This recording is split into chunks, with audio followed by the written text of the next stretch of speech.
ಮಂಜುನಾಥದ sir. ಇಲ್ಲೇ Dibbur circle ಇರೋದು ಮನೆ ಇರೋದು. ಸೇತುವೆ ಇದೆಯಲ್ಲ, ಹೊಸ ಸೇತುವೆ ಕಟ್ಟಿದ್ರೆ ಅಲ್ಲಿಂದ ಬಿಟ್ಟು ಟ್ಯಾಂಕರ್ ನೈಟ್ ಟೈಮು 9ರಿಂದ 11 ಗಂಟೆ ಒಳಗಡೆ ಬಿಟ್ಟು ಹೋಗ್ತಾ ಇದ್ದಾರೆ. ಅಲ್ಲಿ ಯಾರೂ ನಿಲ್ಲಕ್ಕಾಗಲ್ಲ.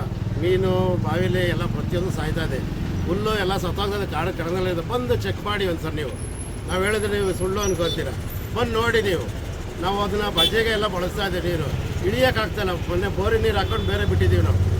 ಬಂದು ನೋಡಿ ನೀವು ಒಂದ್ಸರಿ. ಬಂದು ನೋಡಿ ಇದು ಮಾಡಿ. ಮನೆಯಲ್ಲೆಲ್ಲ ಹಾರ್ಟ್ ಪೇಷಂಟ್ ಇದ್ದರೆ ಬಂದು ಚೆಕ್ ಮಾಡಿ ನೀವು ಒಂದ್ಸತಿ. ಇದೇನು ಮಾಡಿ ತಡಿಬೇಕು ಒಟ್ಟಿನಲ್ಲಿ. ಎಲ್ಲಿರೋ ಸರ್ ನೀವು? ದಿಬ್ಬೂರು ಸರ್ಕಲಲ್ಲಿ. ಹೌದಾ?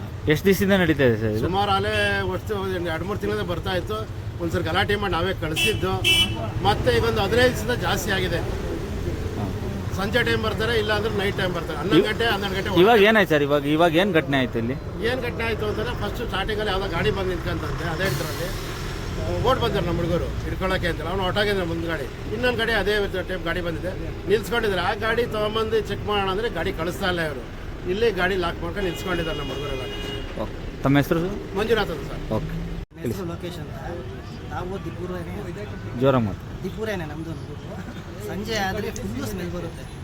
ಅಲ್ಲಿ ಯಾರೂ ಇರೋದಕ್ಕಾಗಲ್ಲ, ಈಚೆ ಓಡಾಡೋಕ್ಕೂ ಆಗಲ್ಲ, ವಾಕಿಂಗು ಮಾಡೋಕ್ಕಾಗಲ್ಲ, ಅಂಥ ಗಾಳಿ ಕಲುಷಿತ ಆಗೋದು. ಆಮೇಲೆ ಜಸ್ಟ್ ಈಗ ಏನಂತಂದರೆ ಆ ರಿಂಗ್ ರೋಡಿಂದು ಸೇತುವೆ ಏನು ಮಾಡಿದ್ದಾರೆ, ಆ ಸೇತುವೆ ಹತ್ರ ಒಂದು ರೋಡು ರೆಡಿಯಾಗಿಲ್ಲ ಇನ್ನೊಂದು ಸೈಡ್.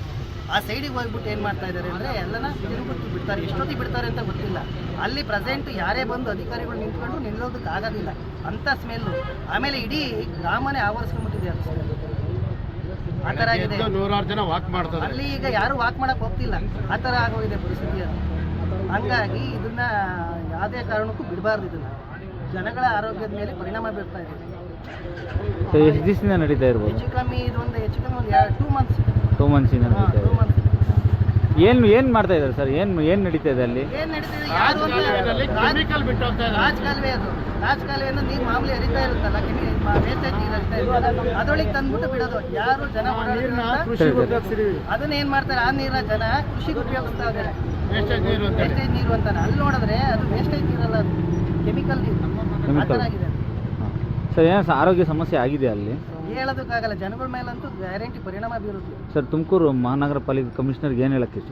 ಅದೇ ಅದ್ರ ಬಗ್ಗೆ ತನಿಖೆ ಮಾಡಿ ಆ ಥರದ್ದು ಬಿಡ್ಲಿದ್ದಂಗೆ ಆದಷ್ಟು ಬೇಗ ಜನಗಳ ಪ್ರಾಬ್ಲಮ್ನ ಸಾಲ್ವ್ ಮಾಡಿ ಆರೋಗ್ಯದ ಮೇಲೆ ಸ್ವಲ್ಪ ಕೇರ್ ತಗೊಳ್ಳಿ ಅಂತ ಹೇಳಕ್ಕೆ ಇಷ್ಟಪಡ್ತೀನಿ. ಓಕೆ. ದಿಬ್ಬೂರು ಗೇಟಲ್ಲಿ ಡೈಲಿ ಕೆಮಿಕಲ್ ಬಿಟ್ಟು ಹೋಗ್ತಾವೆ. ನಾವು ತುಂಬ ಹಿಡಿತಾ ಇದ್ದೀವಿ, ಅವ್ರ ಕೈ ಆಗ್ತಿಲ್ಲ ಹಿಡಿಯೋಕ್ಕೆ. ಈ ನೀರನ್ನ ನಾವು ಕೃಷಿಗೆ ಉಪಯೋಗಿಸ್ತೀವಿ, ಬಜೆ ಬೆಳಿತೀವಿ. ಆ ಬಜೆ ನೀರನ್ನ ಉಪಯೋಗಿಸ್ತಿರೋದ್ರಿಂದ ಆ ಬಜೆನೂ ಸಹ ಬೆಳೀತಿಲ್ಲ. ಆ ಬಜೆಯಿಂದ ಬೋರ್ವೆಲ್ಲು ಬಾವಿಗೆಲ್ಲ ಬರುವಂಥ ನೀರು ಸಹ ವಿಷ ಆಗ್ತಾಯಿತ್ತು, ನಮ್ಗೆ ಕುಡಿಯೋಕ್ಕಾಗ್ತಿಲ್ಲ. ಬಾವಿಲಿರೋ ಮೀನುಗಳು, ಜಲಚರಗಳು, ಪಕ್ಷಿಗಳೆಲ್ಲ ಸತ್ತೋಗ್ತವೆ. ಆ ನೀರು ಪಕ್ಕದ ಯಾರನ್ನ ಓಡಾಡ್ತಿದ್ರೆ ಅವ್ರು ಕೆಮ್ಮು ನೆಗಡಿ ಎಲ್ಲ ಸ್ಟಾರ್ಟ್ ಆಗ್ತಾಯಿದೆ. ಯಾರೂ ಸಹ ಓಡಾಡೋಕ್ಕಂತೂ ಆಗ್ತಿಲ್ಲ ಅಣ್ಣ. ಯಾಕೂ ಸಹ ಮಾಡೋಕ್ಕಾಗ್ತಿಲ್ಲ, ಅಂಥ ಪರಿಸ್ಥಿತಿ ಬಂದ್ಬಿಡೈತೆ. ಈ ಮಹಾನಗರ ಪಾಲಿಕೆ ಅವರು ಅದೇನು ಮಾಡ್ತೀರೋ ಗೊತ್ತಿಲ್ಲ. ಜನರದ್ದು ಕಷ್ಟ ಏನು ನೀವು ನೋಡ್ತೀರ, ಬೇಗ ನಮ್ಗೆ ಏನು ಸಹಾಯ ಮಾಡಬೇಕು ಅಂತ ನಿಮ್ಗೆ ಕೇಳ್ಕೊತೀವಿ. ನೀವು ಮಾಡಲಿಲ್ಲ ಅಂದರೆ ನಾವು ಜನ ಅಷ್ಟು ಬೇಗ. ಇವತ್ತಿನ ಈ ಘಟನೆ ಏನಾಯ್ತು ಸರ್? ಇವಾಗ ಯಾಕೆ ಇಲ್ಲಿ? ಹಾಂ, ಈ ಯಾವ ಗಾಡಿ ಇದು? BVR ಗಾಡಿ. ಕಾಂಕ್ರೀಟ್ ಗಾಡಿ. ಇದಕ್ಕಿಂತ ಮುಂಚೆ ಇನ್ನೊಂದು ಗಾಡಿ ಹೋಯ್ತು. ಆ ಗಾಡೀಲಿ ಬಿಟ್ಟು ಹೋಗ್ತಿದ್ರು.